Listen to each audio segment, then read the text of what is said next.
muda di Masjid Mekah. Mudah-mudahan dengan hadirnya beliau memberikan barokah untuk kita semua. Padahal dulu orang tua dulu kalau melihat anaknya joget, orang tuanya itu main dulu. Sekarang kita yang muda melihat orang tua yang joget. Benar tak itu? Bukan berapa besar atau berapa miliar yang kita nanti bermulut nanti, tapi bagaimana penerapannya. Apa-apa itu yang kita dapat, yang kita dapat dari para ulama kita juga mungkin yang malam-malam hari ini juga mungkin kita akan ingatkan kembali bagaimana kita supaya meneladani Nabi kita, Nabi Muhammad SAW. Ingin mati dalam keadaan husnul khotimah harus sering-sering bersolat. Apa tanda-tanda husnul khotimah? Sebelum dia meninggal, sepanjang hidup dia melakukan hal yang baik, ucapan yang baik, penghasilan yang baik, lingkungan yang baik.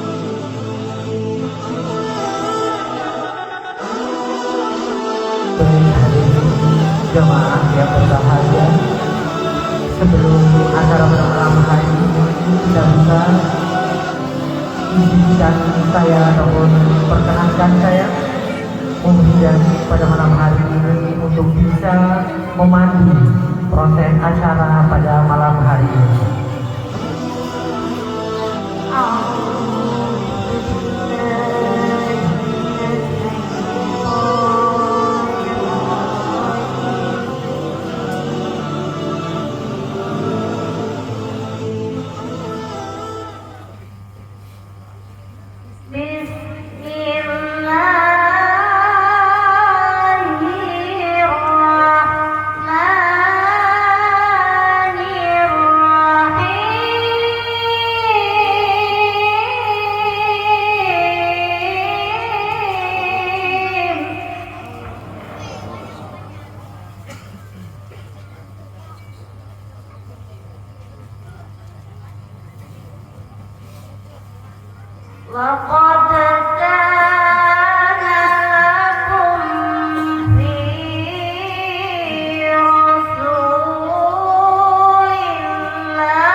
وذريته تتم الصالحات، والصلاة والسلام على سيد السادات أهل الفضائل والكرامات.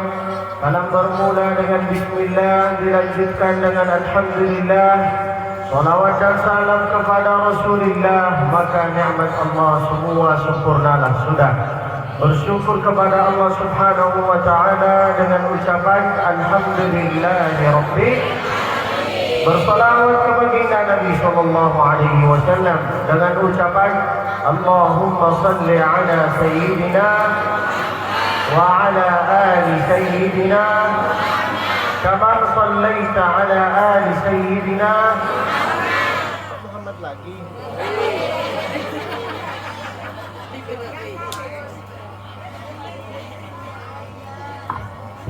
Dua kali Muhammad, dua kali Ibrahim. Bersalawat kepada Nabi sallallahu alaihi wasallam dengan ucapan Allahumma salli ala sayyidina wa ala ali sayyidina kama sallaita ala ali sayyidina wa ala ali sayyidina bil alamin innaka Hamidum. Sebelum saya ceramah, saya minta tolong dari jamaah. Di saat saya ceramah, minta tolong jangan ada di antara jamaah yang lagi sedang makan, khawatir saya ikut lapar juga. Jadi minta tolong kita kerjasama. Ini mau ngaji apa mau makan? Kita ngaji ya. As-sadat a'izza, hudurun al-kiram, al-masyayikh al-ajillah. Kepada yang terhormat, yang pertama yang membawa saya kemari dari kota Bandar Lampung, lalu kemudian masuklah ke desa, masuklah ke hutan, barulah sampai sini. Saya sangka acaranya di kota, rupanya di dalam hutan. Dari mana saya tahu itu hutan atau tidak? Kalau sinyal HP saya tidak ada, berarti itu hutan. Tapi di sini nggak hutan. Mengapa? Karena sinyal HP saya masih ada. Berarti di sini dekat dari kota. Berarti di sini boleh kita sebut gua anak kota loh. Lalu kemudian kepada yang terhormat yang membawa saya kemari bernama Ustaz Afif. Beliau dosen. Nah, beliau boleh berdiri Ustaz. Beliau dosen di Universitas Andur, masih muda. Kita doakan beliau sehat selalu. Insya Allah Allah kasih keberkahan. Amin ya Rabbal. Lalu kemudian kepada yang terhormat ketua geng pengajian. Biasanya ketua geng pengajian ini bernama Ibu Hajah Yulia. Satu yang bicara supaya kedengaran. Yulia. Rupanya di sini diwakilkan oleh Ibu Nita, Masya Allah. Mudah-mudahan sehat selalu. Insya Allah emasnya banyak, gelangnya banyak, tanahnya banyak. Lalu kemudian kepada yang terhormat yaitu adalah MC kita, Masya Allah. Sangat bagus tata cara menyampaikan beliau. Siapa namanya Pak? Hah? Muridan. Sudah menikah? 1, 2? Mudah-mudahan Allah kasih keberkahan. Amin ya Rabbal. Ditambah lagi yang bikin saya bahagia dan senang dalam acara ini, yaitu adalah hadirlah orang-orang pemerintahan. Harus hadir loh, di mana-mana harus hadir orang pemerintahan. Mengapa? Karena ulama tanpa umara tak ada artinya. Umara tanpa ulama hampa. Dua-dua ini harus kerjasama. Mengapa? Ulama sama umara seperti kakak kandung atau adik kandung. Dua-duanya harus ada. Mengapa? Supaya ngasih contoh yang baik untuk masyarakat. Dan dua-duanya sudah ada di sini. Masya Allah, ada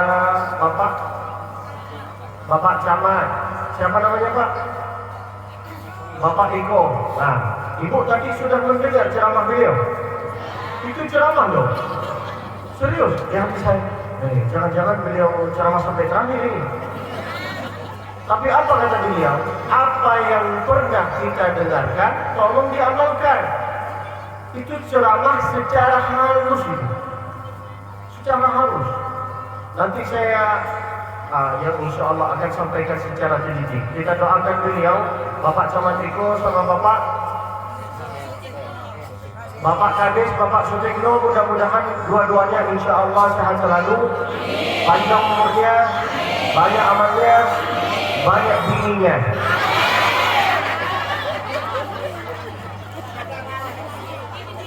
Yang mengaminkan beliau, bukan ibu.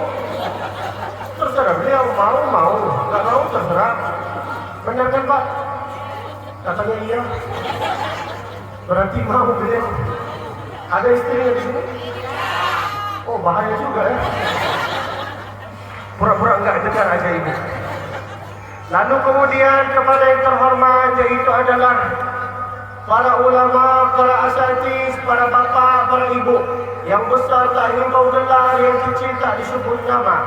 Mudah-mudahan semua insya Allah bisa menjadi orang yang mulia di sisi Allah Subhanahu wa Ta'ala. Amin ya Rabbal Alamin. Kenapa saya datang dari sana berdiri di sini?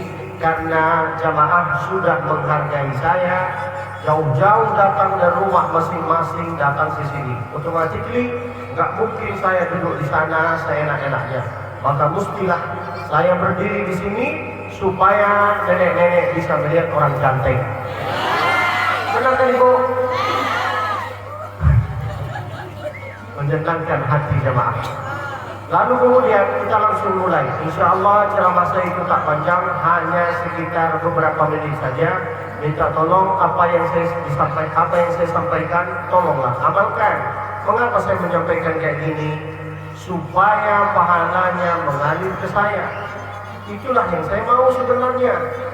Saya ini mencari ridha Allah Subhanahu wa Ta'ala. Melalui apa? Melalui doa dari jamaah.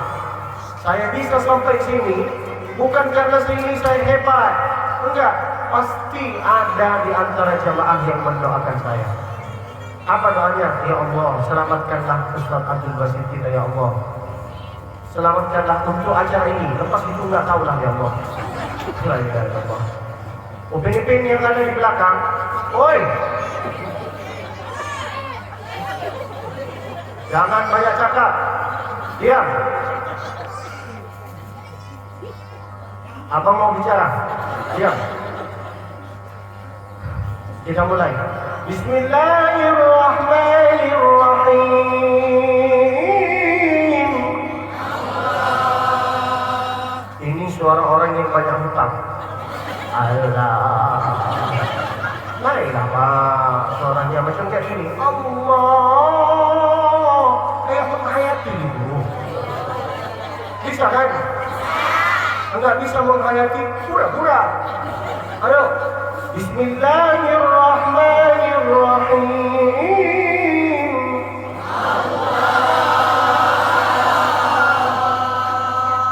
Itu terpaksa. Panjang banget. Oh. Kan saya bilang yang halus, yang lembut, yang enak didengarkan. Allah. Tak harus panjang. Coba siji lara dulu. Belum mulai. Laqad ja'akum rasulun min anfusikum.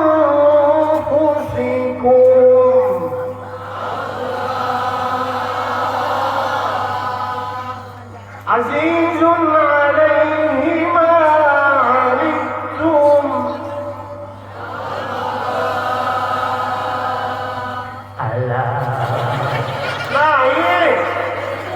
Allah, begitu. Allah, harisun 'alaikum bil mu'minina raufur rahim.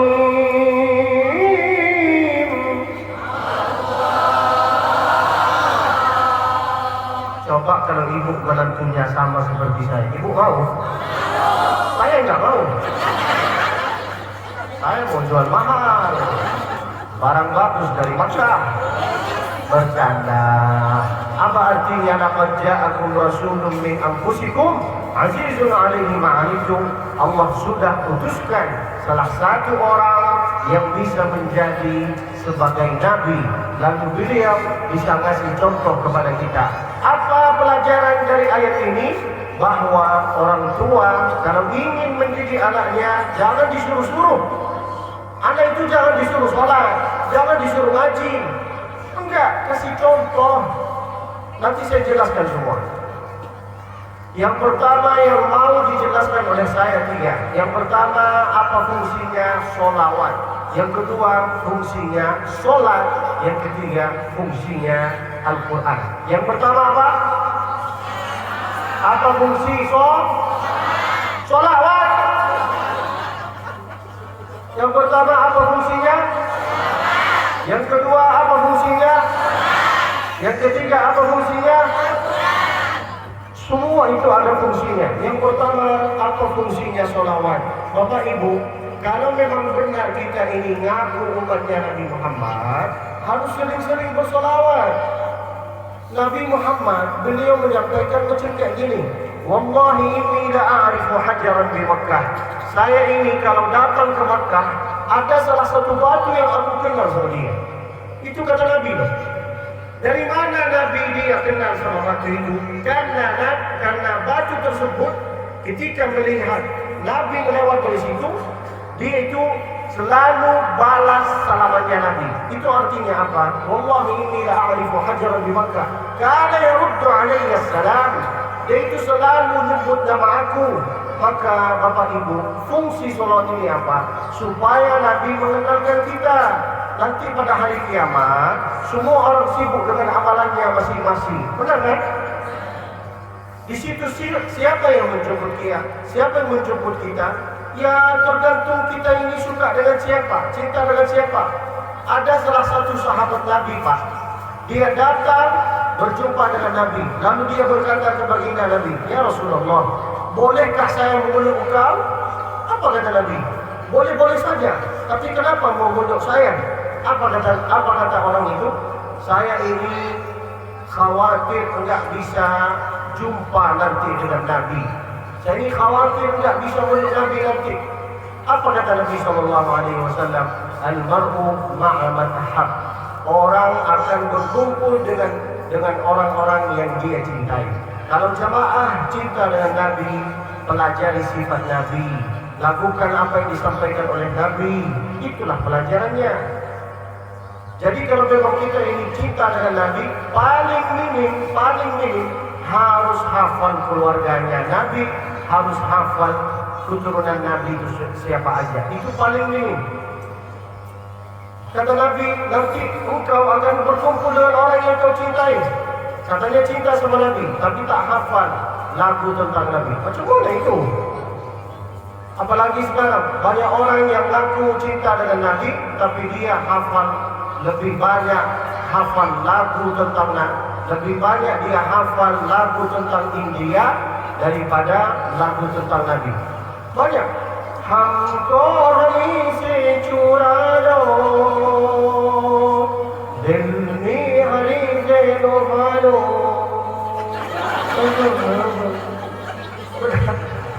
Benar kali Bu? Ini seperti siapa? Seperti Syahrukh. Orang yang cinta dengan Syahrukh nanti pada hari kiamat dia kumpul sama Syahrukh juga. Jadi minta tolong harus hafal siapa aja keluarganya. Nah, saya akan bikin lomba antara Upin Ipin, ayo kerjasama dengan abang nih. Saya bikin lomba antara Upin Ipin, emak-emak, bapak-bapak. Siapa yang hafal keluarga Nabi, dialah insya Allah yang layak masuk ke surga bersama Nabi. Jangan amin aja. Kita lihat sekarang. Ayo Upin Ipin, kerjasama. Abdullah nama ayahnya. Upin Ipin, bukan emak-emak. Jangan ikut, Upin Ipin dulu. Ayo Upin Ipin, Abdullah nama ayahnya.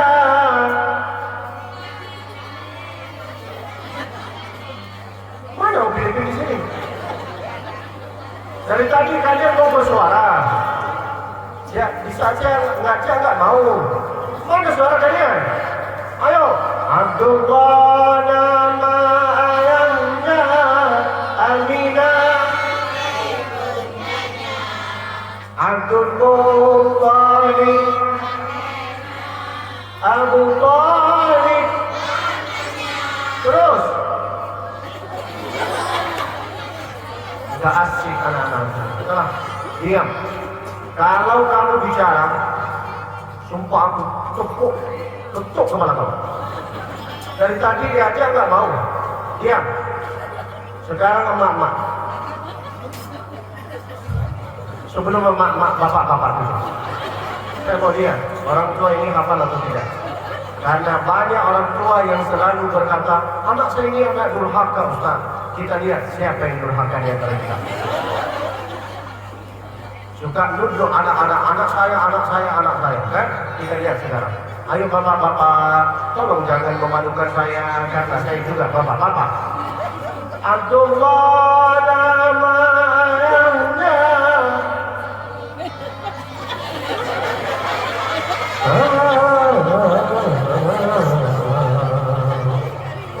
Mana suaranya? Kedengaran suaranya bapak-bapak tadi, Bu? Sakit hati saya. Sekarang emak-emak kalau tidak hafal, pura-pura hafal. Yang penting listriknya bergerak.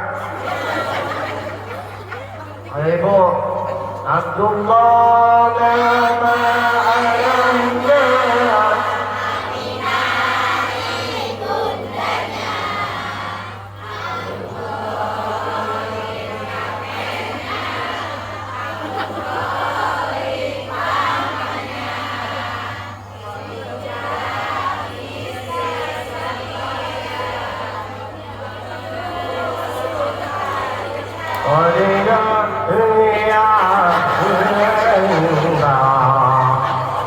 Apa itu baca? Katanya umat Nabi, tapi tak hafal. Ikutilah hafal nih. Ayo, jangan satu suara.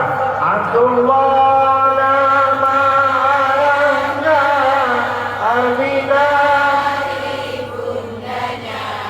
Abdul Muttalib kakeknya.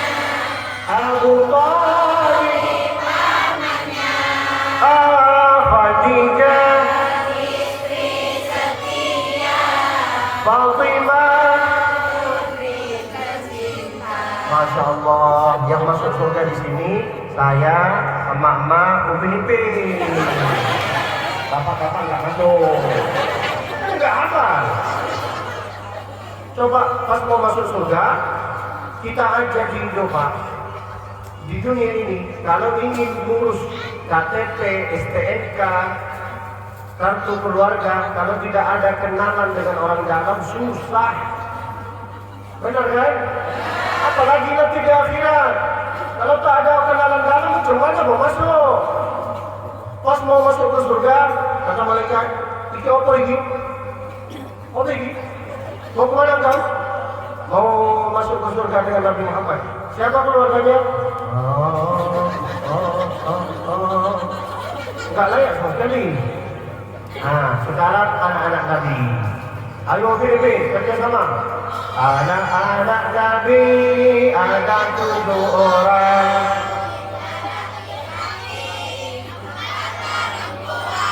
Pertama, Abdullah, Ruqayyah, Ummi Kalsum. Masya Allah, masuklah ke surga. Sekarang bapak-bapak. Terus siapa bukan saya? Ayo bapak-bapak. Anak-anak Nabi.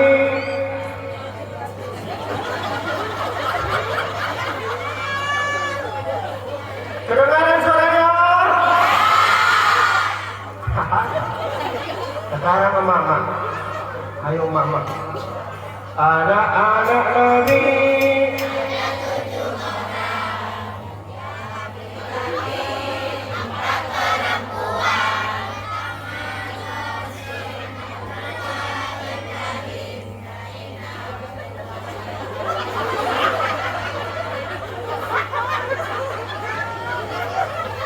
Lebih pintaran mak-mak dibanding bapak-bapak.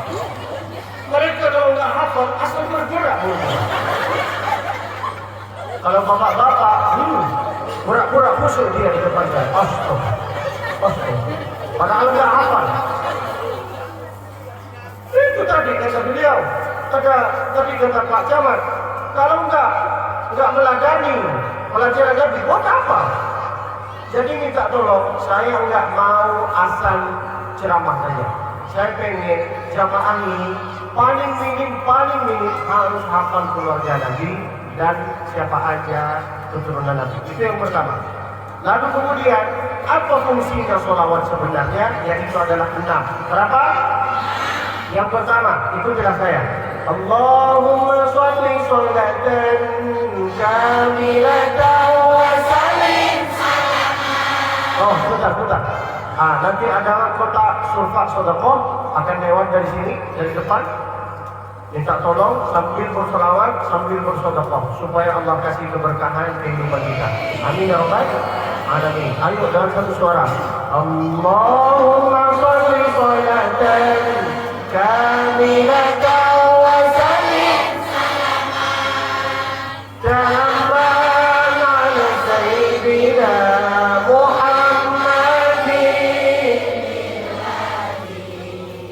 تنحل به العقد وتنفرج به وتقضى به الحوائج وتنال به الرغائب وحسن ويستسقى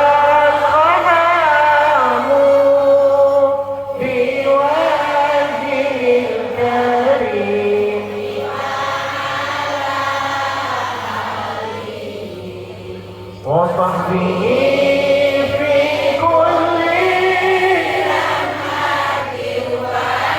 ونفس ونفس بعدد كل ما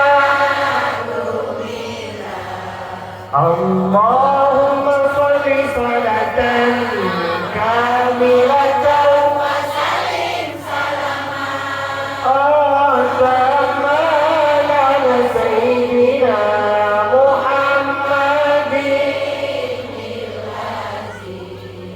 تنحل به وتنفرج وتقضى به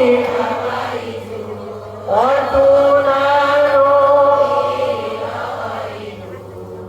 وحسن الخواتيم ويستسقى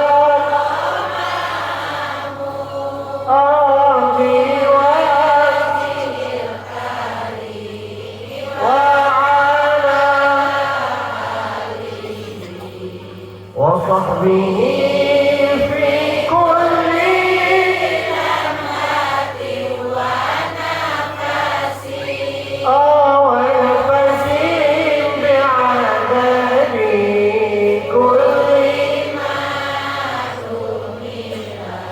Apa fungsinya bersolawat? 6. Yang pertama,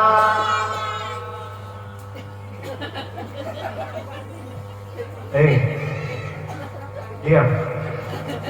Yang pertama, tanhallu bihil uqad. Dulu kota Madinah itu Pak, itu namanya Yathrib. Apa artinya Yathrib? Yang dulu banyak penyakit. Sebelum Nabi datang ke kota itu, namanya Yathrib, banyak penyakit. Dengan kehadirannya Nabi, kota yang banyak penyakit bisa berubah menjadi Al-Madinatul Munawwarah. Apa artinya? Kota yang secercah cahaya-cahayanya. Maka orang kalau sering bersolawat, apapunlah penyakitnya, Allah akan angkat penyakit itu dengan bersolawat. Maaf ya, contoh ya. Sekarang Indonesia ini dalam keadaan penyakit. Maaf, ini agak-agak tegas sedikit. Sekarang Indonesia ini agak-agak penyakit. Penyakitnya apa? Masyarakat salahin mereka, mereka salahin masyarakat. Benar kan? Kok bisa? Nah, itulah letak masalahnya. sesuai ayat Al-Quran. Wa idza aradna an nuhlika qaryatan amarna mutrafiha. Allah kalau ingin menghancurkan suatu negara, yang pertama apa? Amarna mutrafiha. Masyarakat kayak gini. Masyarakatnya joget, mereka pun joget-joget. Benar kan? Nah, sesuai Quran. Dua-duanya joget. Lalu kemudian apa yang terjadi setelah joget? Fasahu fiha. Dua-duanya saling menyalahkan. Benar kan? Tidak ada yang mau ngaku di antara dua-duanya. Padahal dulu orang tua dulu kalau melihat anaknya joget, orang tuanya itu malu dulu. Sekarang kita yang muda melihat orang tua yang joget. Benar kan Ibu? Kalau ingin menghancurkan negara ini sangat mudah. Apa? Sibukkanlah, kasihlah aktiviti yang tidak jelas kepada emak-emak. Sangat mudah. Apa caranya? Joget. Coba Ibu buka live TikTok sekarang. Rata-rata perempuan semua. Joget semua. Mau nenek-nenek, mau yang muda, semua sama. Masalahnya tahu di mana? Masalahnya di bapak. Giliran istrinya jauh, dia tengok cewek-cewek cantik.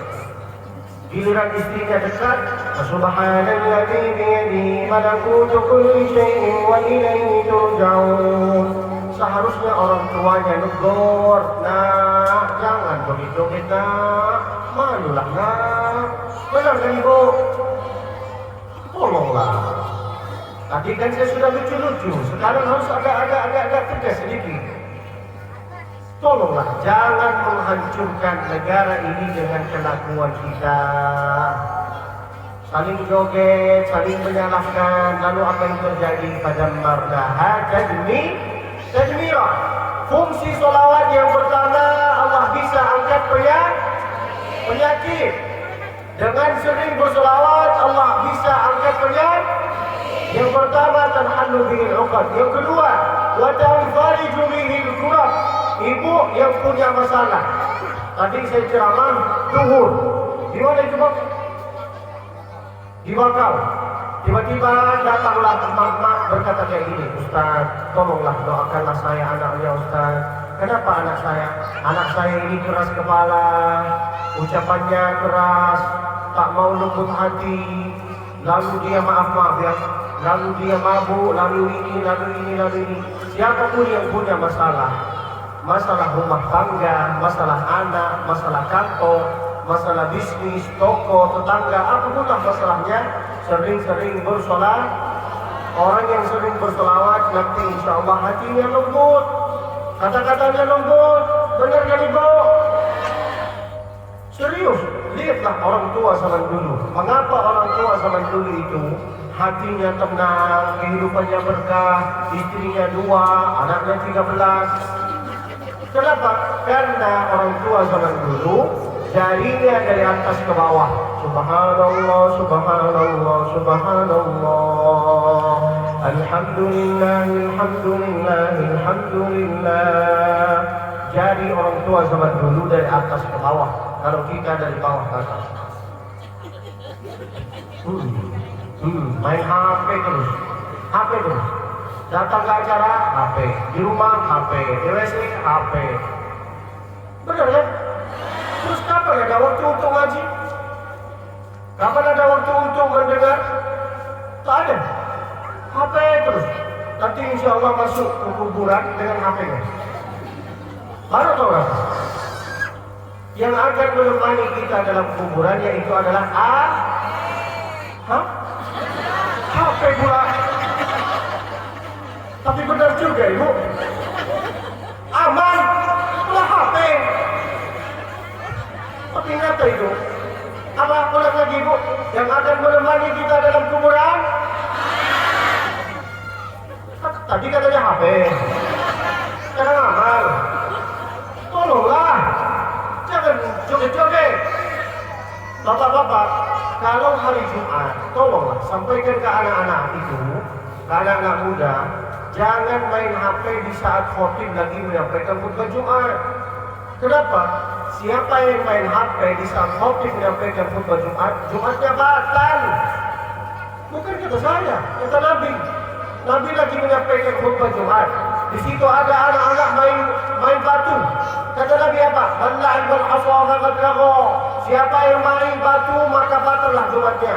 Sekarang dikiaskan banyak orang yang main HP di saat khotib lagi menyampaikan khutbah Jumat. Fungsi datang Jumat itu apa? Bukan sholat. Fungsi datang ke Jumat untuk mendengar khutbah. Nah, yang pertama fungsi sholawat Allah bisa angkat dengan. Yang kedua fungsi sholawat Allah bisa kasih solusi untuk yang punya banyak masa. Ibu yang punya hutang, jangan hanya bersolawat, bayar. Banyak yang datang ke saya, Ustaz, tolonglah Ustaz, adakah doa yang bisa melunaskan hutang? Ada. Apa doanya? Allahumma. Coba ikutlah saya. Allahumma lunas.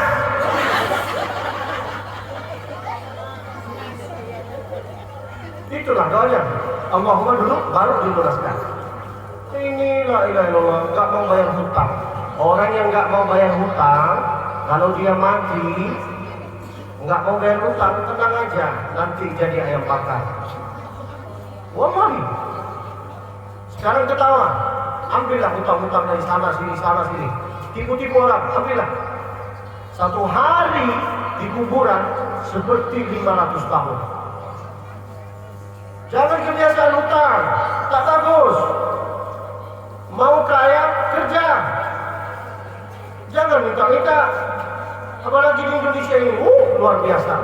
Mau jual apapun bisa dibeli. Mau jual ST, mau jual apapun lah, insya Allah cepat banyak yang beli, insya Allah. Amin ya Rabbal.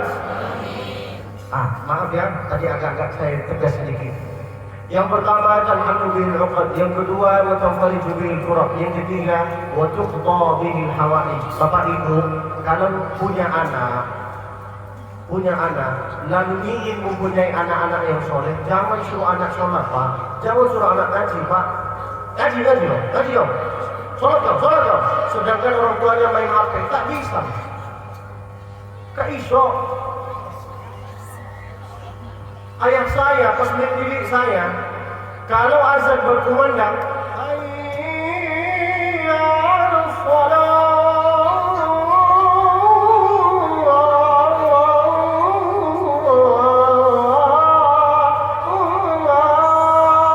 Azan kalau sudah berkumandang, ayah saya itu nggak pernah nyuruh sholat. Dia langsung ambil air wudhu di depan anak-anak. Ayo nak, yuk sholat nak, yuk. Dakwah itu mengajak, bukan mengejek. Merangkul bukan memukul. Makanya orang tua minta tolong, kalau sudah azan berkumandang, anaknya diajak sholat. Begitupun kalau datang ke acara ataupun datang ke masjid, anak-anak itu jangan dibiarkan disorterahi, itu salah. Mereka tak akan sholat, mereka smackdown.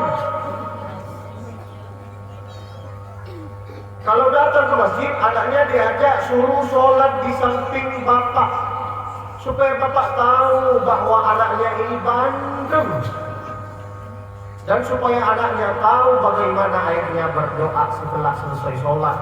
Karena banyak orang tua yang doanya setelah sholat kayak gini,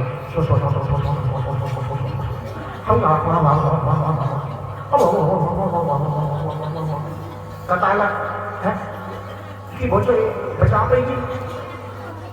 Benar kan? Baca pelan-pelan. Subhanallah, subhanallah, subhanallah, subhanallah. Alhamdulillah, alhamdulillah, alhamdulillah, alhamdulillah. Pelan-pelan, Pak. Kasih contoh kepada anak-anak. Tapi kata orang, anak-anak itu memutuskan soft. Anak itu terbagi 3. Bapak Ibu, nih, dengarkan apa yang saya sampaikan. Anak itu terbagi 3. Pertama, Rabi'. Kedua, Mumaiz. Ketiga, Amr. Rabi' itu siapa? Anak yang belum tahu membedakan mana mana bubur.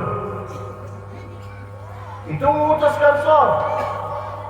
Kalau anak seperti Umi Ipin di belakang sudah tahu membedakan mana mana bubur, mana benar, mana tidak benar, itu tidak memutuskan shaf. Itu secara fikih. Makanya kalau ada orang tua datang masjid, suruh anaknya di samping dia. Kami di Mekah kayak gitu. Yang ketiga, amrat. Amrat itu siapa? Kami yang sudah dewasa. Jadi anak-anak yang di belakang itu tak memutuskan shaf. Asal bapak ngajarin dia bagaimana tata cara pipis, bagaimana tata cara berwudu. Karena banyak anak-anak Filipin kalau mau ngambil wudu kayak gini. Sedangkan Nabi mengajarkan kalau mau ngambil air wudu, tangan itu mesti dari atas ke bawah. Kira-kira kenapa? Supaya air wudu itu masuk ke dalam kuku. Karena sekarang banyak orang tua kukunya di sini panjang, di sini panjang. Kalau air wudu tak masuk ke dalam kuku, Pak, berarti wudunya tidak sah loh. Soalnya tidak sah loh. Makanya Nabi itu berkata potong. Apa? Kenapa Nabi berkata potong? Karena setan suka sembunyi-sembunyi di dalam kuku. Hadisnya jelas. Affaraka kukumu, fa inna syaitana yaq'udu ma qala minha. Jadi minta tolong, tidak bisa kita minta, ya Allah, anak soleh, sedangkan orang tuanya tak kasih contoh. No, tak bisa. Kasih contoh, ajak anaknya. Jangan nyuruh anak itu ngaji. Ibu ngaji dulu baru dia bisa niru. Benar kalau benar. Ini orang tuanya kayak gini. Nyuruh anaknya ngaji. Macam mana itu? Gak iso. Rumah-rumah orang tua zaman dulu, Pak, dari maghrib ke isya ada suara kayak gini. Alif fathah, alif kasra, alif dhamma, ba fathah, ba kasra, ba dhamma, ba. Rumah orang tua zaman dulu kayak gini dari maghrib ke isya. Sekarang adakah orang macam kayak gini? Tak ada. Yang ada sikok mengunjung. Lanjut. Joget-joget. Kalau Allah hancurkan negara ini baru tahu rasa. Allah sudah kasih peringatan loh. Bali, kota Bali minggu lalu sudah tsunami. Benar kan? Kira-kira Allah nggak bisa ngirim azab kayak gini di sini. Sangat mudah bagi Allah. Gempa sedikit habislah. Tolonglah. Jangan joget-joget. Jangan nyuruh-nyuruh anak sholat ngaji. Jangan. Bapak ngaji pasti dia niru. Anak, ayo nak kita ngaji yuk. Ayo nak kita sholat yuk. Macam kayak gitu, Pak. Saya bisa kasih contoh. Upin, maukah engkau ngaji kalau orang tuanya tak ngaji?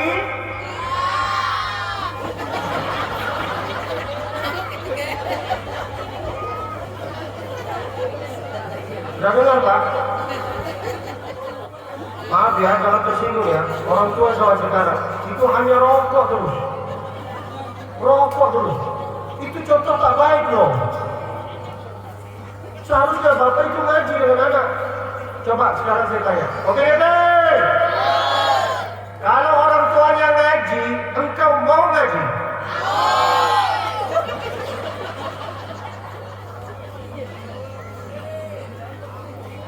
Saya sekarang tanya lagi.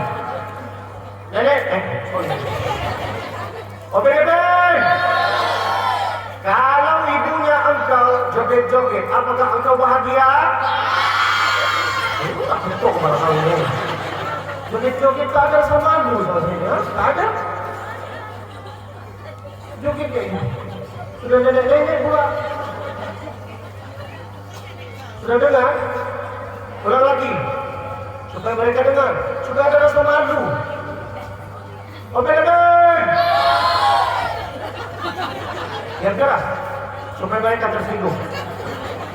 Rasakan. Suruh siapa ulang? Saya. Kalau ibumu joget-joget, apakah adik-adik bahagia?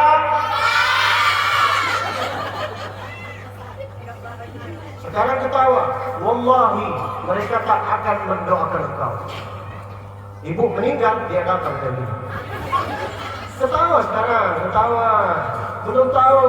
Nanti kalau sudah dewasa, dia dengar ibumu sudah meninggal, biasa aja.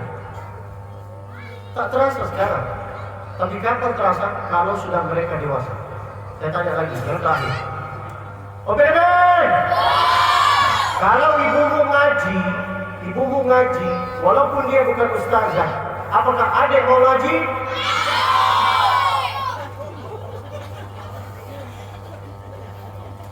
Baik kan yang saya sampaikan? Baik enggak? Ada yang tersinggung? Rasakan. Oh, sangka saya bawa perasaan. Bapak-bapak, berhentilah. Berhenti rokok di depan anak. Jangan rokok di depan anak. Anak itu tergantung orang tua loh. Benar kan, Pilipin? Dengar, Pak? Jujur ya, maaf ya, saya itu paling gak suka kalau lihat orang tua rokok depan anak. Gak suka. Karena saya ini melihat anak-anak itu, Pak, itu tenggorokan mereka itu masih bersih loh. Mereka kalau ikut lomba azan, wallahi bisa juara 1. Bisa. Asal Bapak kasih contoh saja. Sudah, nggak mau saya terlalu tegas, nanti ada yang tersinggung. Tapi kalau ada yang tersinggung, rasakanlah. Tak ada masalah bagi saya. Yang pertama, fungsi sholawat tanhadu bihi. Yang kedua, wa tanfariju bihi. Yang ketiga, wa tuqda bihi. Kalau ingin punya anak, apakah cukup dengan doa? Harus kasih contoh? Nah, wa tuqda bihi hawai. Yang keempat, wa tunalu bihi raghaib. Ingin mati dalam keadaan husnul khotimah, harus sering-sering bersolat. Apa tanda-tanda husnul khotimah? Sebelum dia meninggal, sepanjang hidup dia melakukan hal yang baik, ucapan yang baik, penghasilan yang baik, di lingkungan yang baik. Itu tandanya dia mati dalam keadaan husnul. Tapi kalau ada di antara kita, maaf, jangan tersinggung. Penghasilannya tak baik, lingkungannya tak baik, nipu sana sini, hutang sana sini, mabuk sana sini. Apakah itu tanda husnul khotimah? Ya Allah, selamatkanlah kami ya Allah. Amin ya Rabbal. Tolonglah Pak, tolong sering-sering bersolat. Sallallahu wasallam ala nabi sayyidina Muhammadin wa alihi wa sahbihi ajma'ina. Sallallahu wasallam ala nabi sayyidina Muhammadin wa alihi wa sahbihi ajma'ina. Nah, yang keenam, yang terakhir, fungsi sholawat wa yustasqa bihil ghamam. Apa artinya yustasqa?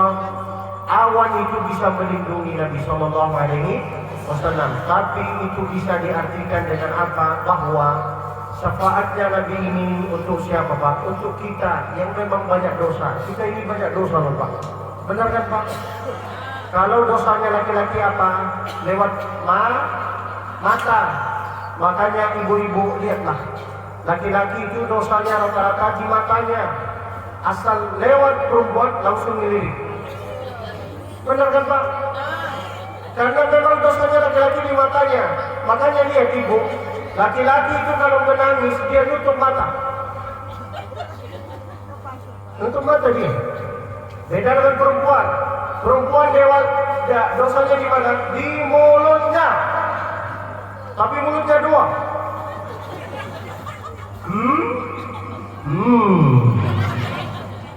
Bukan kata saya itu, kata Nabi sendiri. Maaf yang mengikutkan sendara ya Rasulullah. Kira-kira kok bisa banyak perempuan yang masuk neraka? Gara-gara apa ya Rasulullah? Apa kata Nabi? Al-ajwafan, dua mulut. Tak mungkin saya terlalu jelas. Paham Ibu? Jangan disedekahkan. Cukuplah diwakafkan. Gini receh, gini ketawa Bapak ya. Dari tadi nggak mau ketawa. Ketawa lah, nggak ada masalah. Saya suka dengan jemaah yang ketawa kayak gini. Itu tandanya dia nggak banyak hutang. Beda dengan jemaah yang ketawa kayak gini. Itu banyak hutang, banyak kredit, banyak cicilan. Coba saya lihat jemaah ini, banyak hutang atau tidak? Coba ketawa. Bagus, ini nggak banyak hutang. Mudah-mudahan insya Allah banyak cincinnya, banyak emasnya, banyak dirhamnya. Sekarang saya lihat bapak-bapak. Coba pak ketawa.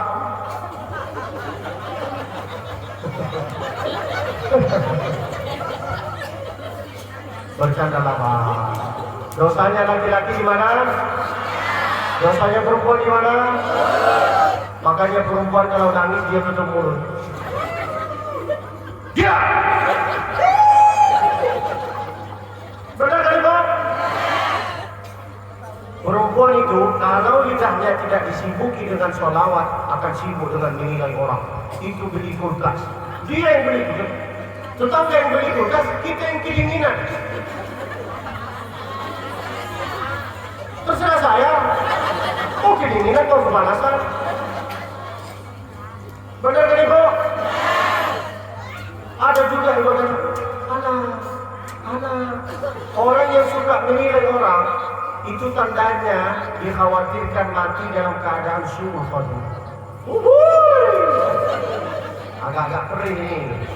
5 orang yang dikhawatirkan mati dalam keadaan su'ul khotimah. Pertama, yuksha ala khitami man takallama halal adani aw asa'a muslimah. Orang yang berbicara di saat azan berkumandang dikhawatirkan mati dalam keadaan husnul khotimah.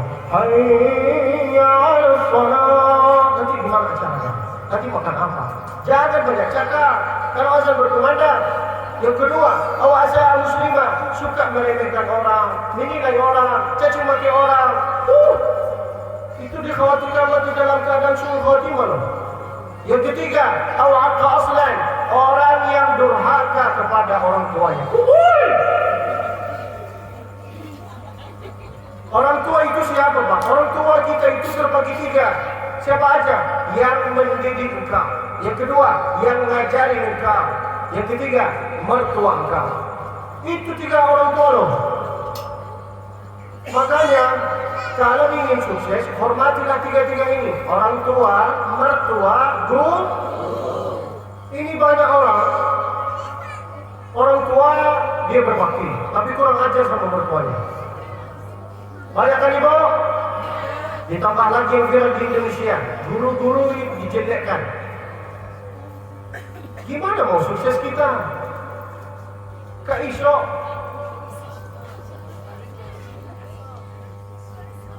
Demi Allah nggak bisa. Jangan menjelek-jelekkan guru. Oke Ibu? Sudah selesai. Yang pertama yang dikhawatirkan mati dalam keadaan su'ul khotimah, orang yang berbicara di saat azan berkumandang. Yang kedua, orang yang suka menjelekkan orang. Yang ketiga, orang yang kurang ajar sama orang tua. Orang tua kita terbagi di pertama, orang tua. Kedua, ketiga, jangan memusuhi guru. Oke? Saya sudah sampaikan. Ada sebenarnya penjelasan, tapi saya nggak mau jelaskan semua supaya diundang lagi di acara ini. Jadi kalau saya jelaskan semua nanti nggak diundang lagi. Nah, yang keempat siapa? Orang yang mabuk. Atau khamran. Dia tak mabuk, tapi dia menjual mabuk-mabuk. Dia nggak jual mabuk, tapi dia ada di lingkungan orang-orang yang mabuk. Allah laknati dia. Itu laknat dari Allah. La'natullahi alaihi. Ngeri Pak. Dan orang yang sering mabuk 40 hari sholatnya tidak diterima. 40 hari, banyak sekali loh. Yang kelima, yang dikhawatirkan mati dalam keadaan su'ul khotimah, orang yang suka nunda-nunda sholat. Nanti aja.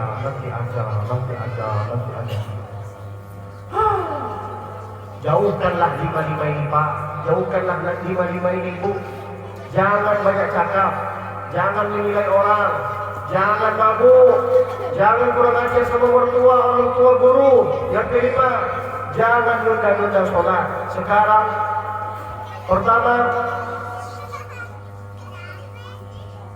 pertama fungsi sholawat, kedua fungsi sholat. Saya mau tanya Bapak Ibu, anggaplah pertanyaan saya ini dari anak-anaknya. Gimana cara menjaga 5 waktu sholat di awal waktu sholat? Ibu-ibu, sebelum azan sudah belum? Bagus, tapi kurang pas. Sekarang bapak-bapak, gimana cara menjaga 5 waktu sholat di awal waktu sholat? Ini bapak ada atau tidak ada ya? Mana suaranya Pak? Gimana cara menjaga 5 waktu sholat di awal waktu sholat? Bapak-bapak, maksa. Apa Pak?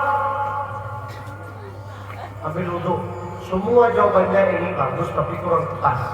Saya kasih jawabannya. Gimana cara menjaga 5 waktu sholat di awal waktu sholat? Pancinglah sholat fardu itu dengan qobliyah, ba'diyah, qobliyah. Orang yang rajin qobliyah, ba'diyah, fardunya terjaga. Tapi kalau orang malas qobliyah, ba'diyah, fardunya tak terjaga. Coba Bapak, coba nanti sendiri. Pasti kalau rajin qobliyah, ba'diyah, wallahi fardunya terjaga. Mudah-mudahan semua yang ada di sini, insya Allah sholatnya terjaga. Nah, sekarang fungsi sholat. Apa fungsi sholat? Minta tolong orang tua.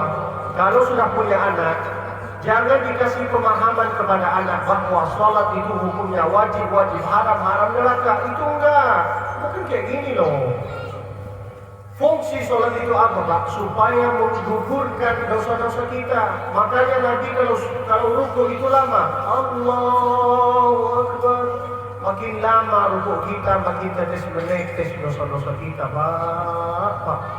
Makin lama sujudnya kita, makin tetes menetes dosa-dosa kita ibu. Tapi banyak sekarang orang yang asal-asal sholat. Allahu Akbar, Allah. Kita ini terbagi dua. Ada orang yang prinsipnya yang penting saya sholat. Ada orang yang prinsipnya sholat itu penting.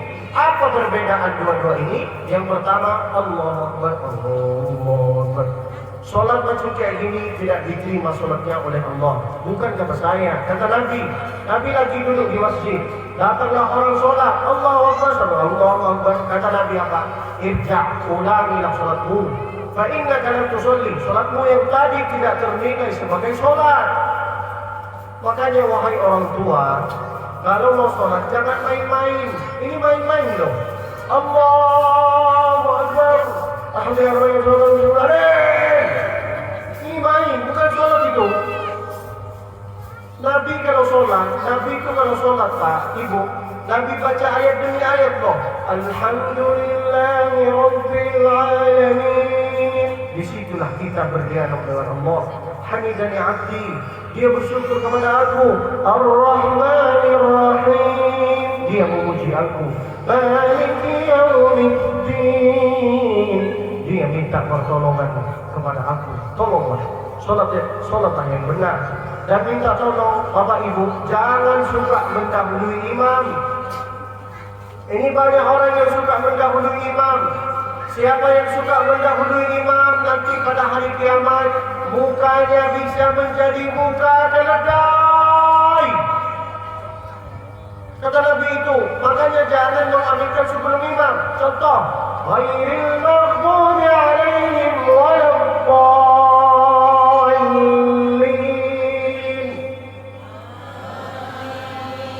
Keledai. Tak boleh. Kapan jemaah mengambilkan amin ketika mendengar suara imam? Baru serentak. Ini remeh, sepele ini. Tapi kata Nabi apa? Siapa yang suara aminnya dia serentak dengan suara imam, dosa-dosanya dia diampuni oleh Allah. Ayo latihan. Ghairil maghdubi alaihim waladdallin.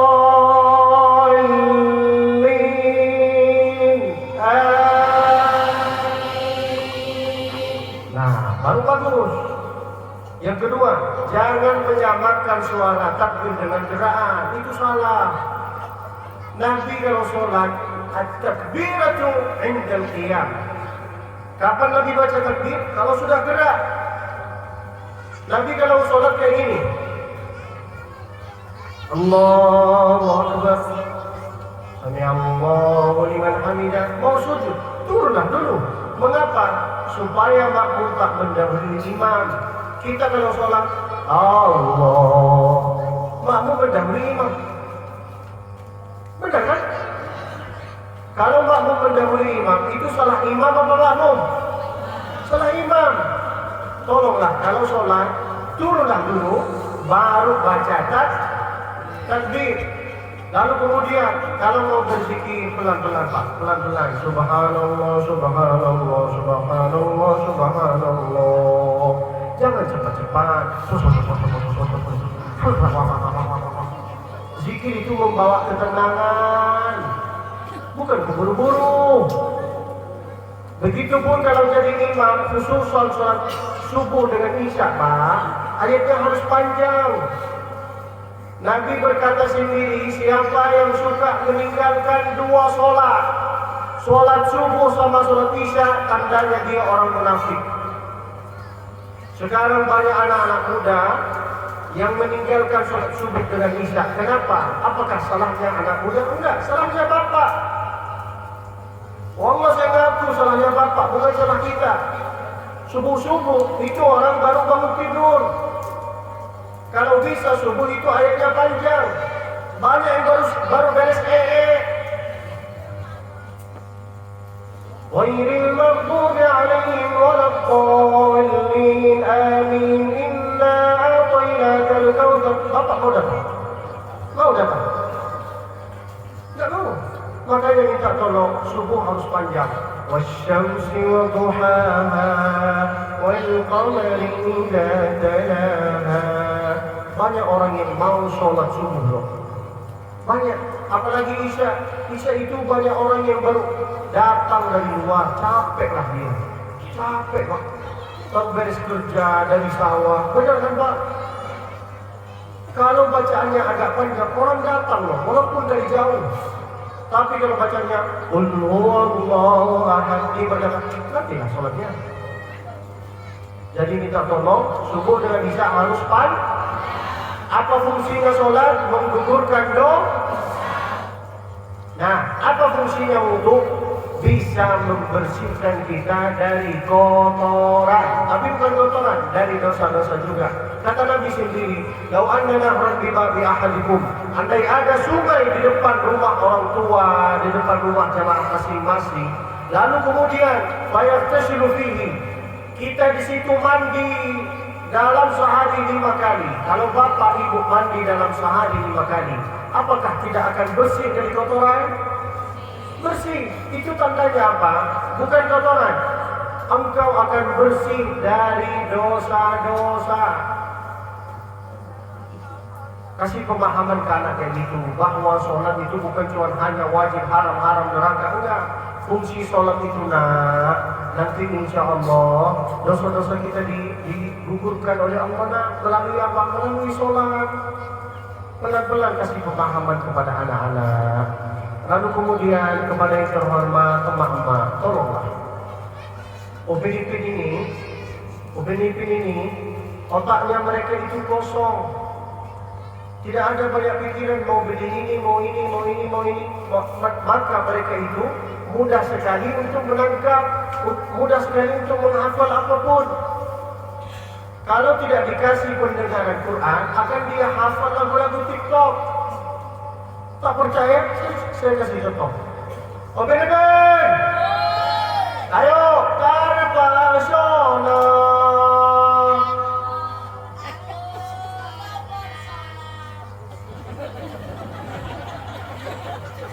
Sudah?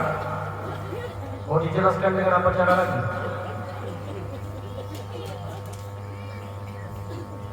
Ini tergantung orang tua loh, terserah. Nanti pada hari kiamat Allah tanya kepada orang tua masing-masing. Kenapa orang lain anaknya hafal? Kenapa anaknya bapak tak hafal? Bapak mau coba apa? Makanya minta tolong dari maghrib ke isya, HP dimatikan, ngaji dengan anak. Ngaji Bismillahirrahmanirrahim. Idza waqa'atil waqi'ah laysa liwaqa'atiha kadhibah khafidatur rafi'ah. Idza rujjatil ardu rajja wa bussatil jibal. Enak kan ibu kalau ngaji kan? Saya kasih resepnya kepada ibu. Saya ini hafal Quran, mulai menghafal dari usia 4, selesai hafal Quran di usia 11, 30 juz. Kok bisa? Karena ibu saya, dia bukan ustazah, bukan hafizah, tapi sambil masak dia ngaji. Bismillahirrahmanirrahim. Wadduha wal-laili idza saja. Ma wadda'aka rabbuka wa ma qala. Sambil masak dia cicip. Salatullah salamullah ala Taha.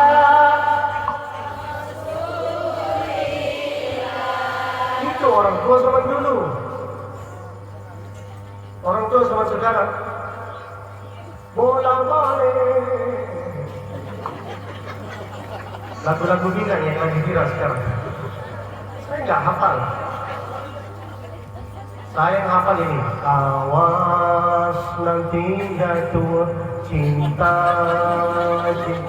kepada diriku. Asik. Manusia ini sifatnya dua, kadang malaikat, kadang setan. Benar kan Bapak? Benar kan Ibu? Kira-kira jamaah ini lebih banyak malaikatnya atau setannya? Alhamdulillah. Saya datang dari Makkah jauh-jauh berjumpa sama setan di Lampung. Assalamualaikum setan. Sehat setan? Sudah makan setan? Gimana setan? Kenapa engkau yang ngaku? Tolonglah. Fungsi sholawat sudah, fungsi sholat sudah. Yang ketiga, yang terakhir, fungsi Al-Quran. Nanti Pak, bukan kata saya sendiri, tapi sendiri yang berkata, orang yang menjadi ahli Quran nanti akan berkumpul sama para malaikat. Para malaikat berkata kayak gini, kepada yang terhormat Bapak Agus, falyatafaddal masykur'. Dia datang berkumpul bersama para malaikat. Tengok ke depan, malaikat. Tengok kanan, malaikat. Tengok kiri, malaikat. Tengok belakang, malaikat. Yukhsyar ma'al anbiya was-siddiqin was-syuhada was-salihin. Apakah Bapak tidak mau? Apakah Ibu tidak mau? Tolonglah. Kalau Bapak Ibu ingin jadi ahli Quran, ada 5 pilihan dari Nabi. Piro? Wajib? Siji. Yang pertama, orang yang menghafal Quran. Gimana cara menghafal Quran? Sering mendem. Tulislah di YouTube. Sholat tarawih Masjid Haram, sholat tarawih Masjid Nabawi. Dengarlah Quran itu supaya hatinya tenang dan supaya lancar urusannya. Saya sudah kasih resepnya. Tadi ngaji dengan anak. Ngaji dengan sekali-sekali Pak, sholatlah di rumah berjamaah dengan istrinya, anaknya. Sekali-sekali. Wallahi Pak, kalau melakukan kayak gini, nanti anak-anak itu kalau sudah dewasa dia berkata, Allahumma firlahu warhamhu wa'afihim wa'afanuh. Dia yang akan mendoakan Bapak. Tapi kalau Bapak tak pernah sama sekali sholat dengan anak dan istri, macam mana dia mau ingat? Dia tak ingat. Sekarang itu sepele menurut Bapak, tapi lihatlah sendiri. Nanti akan terjadi baru tahu rasa. Keluarga Allah di bumi ini yaitu adalah ahli Quran. Ahli Quran yang pertama orang yang hafal. Tak bisa hafal baca. Apa? Walaupun bacaannya Pak berbata-bata macam kayak gini. Bismillahirrahmanirrahim. Alam nashrah laka sadrak. Satu huruf Allah balas 10 kebaikan. Kalau 3 huruf, alam diulang 3 kali. 3 kali 3 berapa? 9. 9 kali 10, 90. Hanya alam nasrah laka sadrak.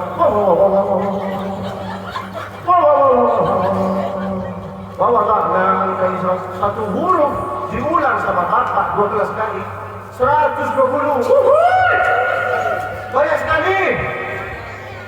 Allah itu sudah kasih promo. Cuma kita ini malas mengambil promo ini. Tapi jangan sepanjang hidup. Jangan sepanjang hidup bacanya kayak gini. Saya guru ngaji di Mekah. Ada salah satu orang ngaji kayak gini. Bismillahirrahmanirrahim. Wasyamsi wa duhaha. Saya tanya, kenapa diulang-ulang terus? Satu huruf 10 pahala Ustaz. Kalau 7 kali, itu berapa Ustaz? Wajah itu Ustaz. Mana dia yang ceramain saya? Wallahi saya nggak bikin-bikin. Itu guru ngaji. Orang yang baca kayak gini, dari satu huruf 2 pahala loh. Berarti bapak yang sering-sering alam, satu huruf 2 pahala loh. Berarti satu huruf 20. Bismillahirrahmanirrahim. Hal ataka hadithul ghasyiah. Wujuhun yawmaidin khashi'ah. 2 pahala. Saya enggak bikin-bikin. Hadisnya ada, semua ada. Yang pertama, ahli Quran, orang yang hafal Al-Quran, tak bisa hafal tak bisa baca tak bisa mendengar membantu. Yang membawa saya kemari, yaitu adalah namanya Lembaga Yayasan Darul Quran. Mereka ada program untuk menyalurkan sedekah kepada keluarga kita yang ada di Palestin. Darul Quran ini ada halaqah tahfiz Quran di Palestin loh. Free. Selain belajar Quran, belajar bahasa Inggris. Free Pak. Yang belajar di situ bukan hanya orang Palestin, ada loh. Di Indonesia ada, di Lampung. Bapak tak percaya sama saya, tanyalah mereka. Free, tak perlu bayar. Lalu mereka dapat uang dari mana? Dari jamaah. Siapa yang menjadi ahli Quran sekaligus ahli sedekah, dapat nilai jihad fisabilillah. Amin ya rabbal. Nanti Ustaz Afif akan mengajak kita untuk beramal. Tolonglah catatkanlah namanya, nomornya, supaya bisa jadi ahli Quran sekaligus ahli sedekah. Yang penting kita ini berusaha untuk beramal. Ingat, bisa beramal hanya selama masih hidup. Kalau sudah meninggal tak akan bisa lagi. Benar kan Bapak Ibu? Tak bisa hafal, baca. Ayo dengan satu suara. Tak bisa hafal, tak bisa baca, tak bisa dengar, bantu. Tak bisa empat ini, pilihlah yang kelima. Matilah. Itu kata Nabi, wala takun khamisan fatuhlak. Matilah kau. Itulah yang saya harus sampaikan. Mudah-mudahan insyaallah ibu yang bermanfaat. Waktu saya sudah habis. Dari mana saya tahu bahwa waktu saya sudah habis? Dari suara perut saya. Karena dia sudah bersuara. Tadi Masya Allah, saya sangat terharu datang ke acara ini. Baru-baru kali ini ada jamaah yang ngerjain saya. Ada pintu dari sini, dia suruh muter dari sini. Di hati saya, ini acara maulid apa acara pernikahan ini? Dia suruh datang dari sana. Kusangka ada tolat, hanya nenek-nenek nengok ini. Seharusnya ada sholawat itu, supaya enak itu. Saya datang dari sana. Bapak masuk di sini, duduk di sini. Masya Allah, semua makanan ada di depan saya, tapi tidak dipersilahkan. Sakitlah hati saya ini. Ini untuk dimakan atau untuk ditengok ini. Karena di Makkah, kamu tak boleh makan sebelum dipersilahkan oleh penghuni rumah. Kurang ajar. Itu di Makkah. Karena di sini saya nggak tahu. Hah? Ya udah. Tadi dipersilahkan tidak? Ya, kenapa Bapak makan? Makanan ini enak, tapi lebih enak kalau dibungkus. Mobil saya sudah di sana. Paham maksud saya, Pak? Paham maksud saya, Ibu? Paham maksud saya, panitia?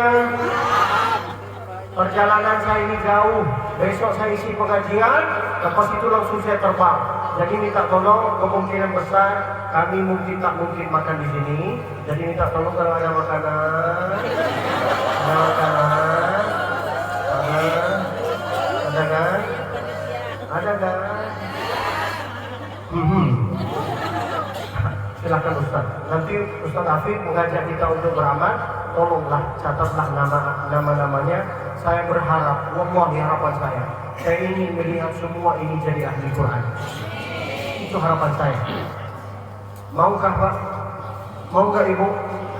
Saya tahu tadi yang saya sampaikan itu agak-agak pahit. Benar kan? Tapi kalau tidak saya sampaikan kayak gini, apakah Bapak mau mengamalkan? Tak mau. Jadi minta tolong kerjasama bahwa kalau mendidik anaknya, tolonglah kasih contoh. Oke Bapak Ibu, kasih contoh yang baik. Itulah yang saya harus sampaikan. Insya Allah setelah beliau mengajak, baru kita tutup acara ini dengan doa. Jangan bubar sebelum berdoa. Boleh? Minta tolong bisa? Silakan Ustaz. Ambil mikrofon.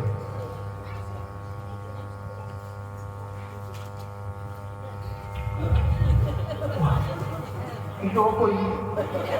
Saya jadi makan ini. Jadi. Enak sekali.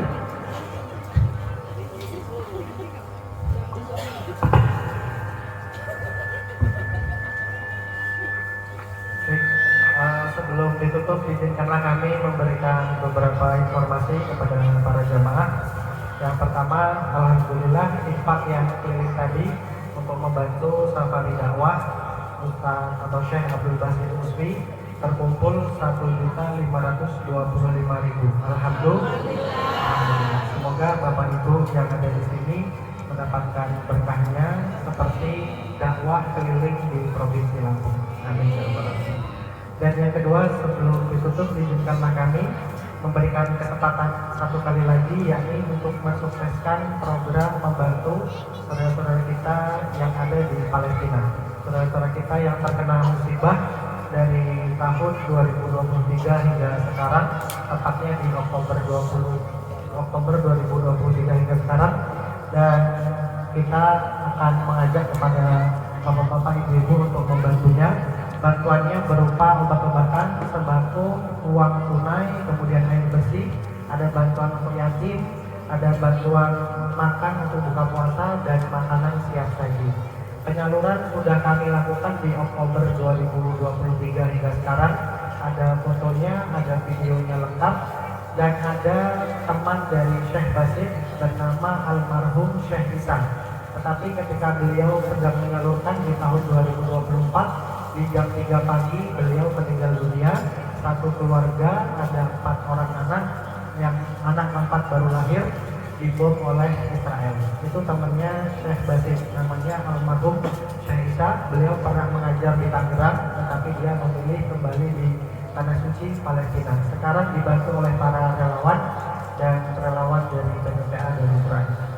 Dan program ini, karena program ini 6, ada lagi, tentunya ini sangat mudah.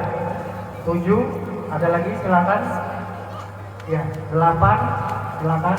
Mudah-mudahan, yang penting tidak memberatkan, penunainya terserah mudah-mudahan. Mau per bulan, mau per 2 bulan, mau besok, mau minggu depan, boleh. Ada lagi, silakan langsung maju. Boleh 500.000 atau di atasnya. Dan insya Allah harta yang kita belikan makanan itu akan habis. Harta yang kita belikan pakaian itu akan lapuk. Tetapi harta yang kita sedekahkan insya Allah menjadi amal jariah ketika kita meninggal dunia nanti. Amin ya rabbal alamin. Yang sudah mendapat bagian nanti langsung ke dalam, dicatatkan namanya dan diberikan nomor rekening. Nanti penunaiannya boleh transfer. Silakan, ada lagi 1, 2, 3, 4, 5, 6, 7, 8, 9, 10. Tengok sana Pak. Ya, untuk tahap awal ini 10 orang dipegang dulu tangannya sertifikat. Di situ ada giftnya. Bapak boleh tengok ke depan. Dan tadi penyalurannya mungkin bapak-bapak dan kami yakin sudah membantu Palestina, sudah membantu genosida ini, dan kami tentu yakin mungkin bapak-bapak ada juga yang belum, ibu-ibu ada yang belum bingung mau menyalurkan kemana, bisa melalui kami dengan cara yang sangat mudah, maju ke depan, menerima keterangan, pengajiannya boleh besok, boleh lusa, minggu depan, bulan depan, atau ketika Allah memberikan kemudahan pada Allah. Ada lagi Ibu? Ya, silakan ada lagi. Ada yang berkenan lagi? 500.000. Biasanya kita beli perabotan yang kecil, ini sedekah pun boleh diambil. Bapak Ibu, ini bisa step by step, setiap bulan 200, 200, 200 atau 100, 100, 100. Yang penting istiqomah. Ada insya Allah sebelum kita tutup acara ini dengan doa. Ada lagi? Ada, silakan yang masih ragu langsung maju saja. Dan kita juga ketahui bahwasanya tidak akan miskin, tidak akan habis harta kita karena sedekah. Ya.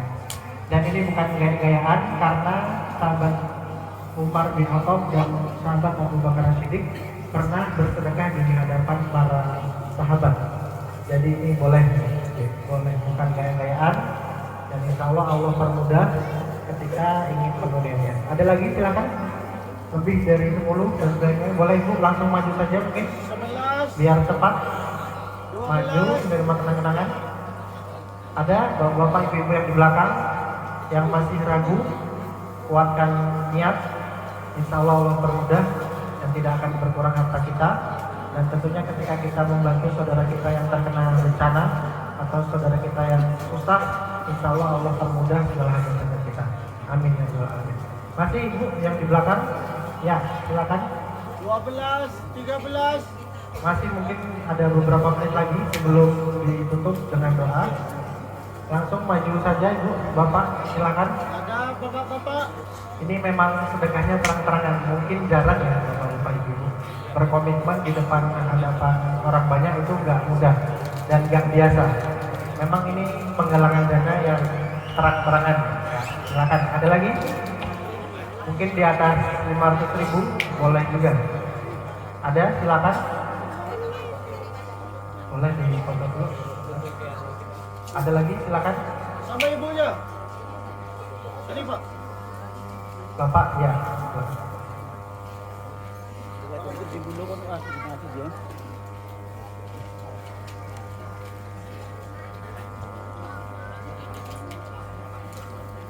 Nah, kalau dari Ustaz ini ada saran atau usulan yang malu, yang belum berkenan pada malam hari ini, nanti di kemudian hari bisa menghubungi Bapak Isto, Ketua Takmir Masjid ya, untuk yang ini menitipkan sedekahnya yang menjadi hujah kita, insya Allah kita akan membantu sebagian harta kita.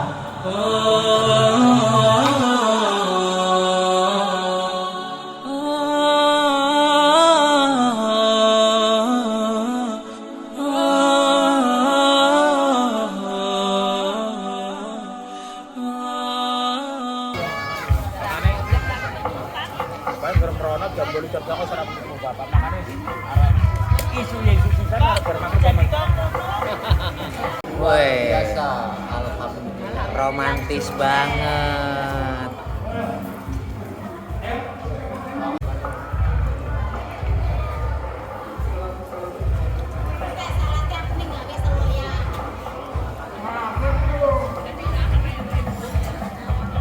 Kata-kata hari ini siap mengamankan.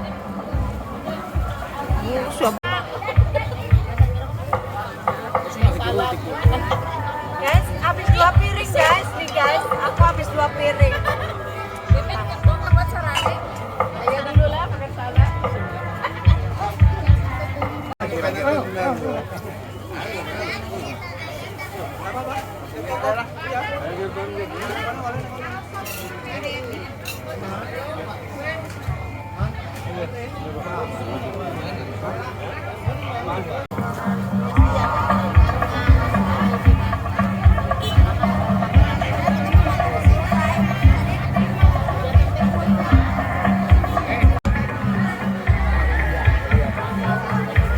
ingat rokoknya aja nang ngarepe anake ya. Foto ya Pak, lihat sini Pak. Ya Pak, satu dua.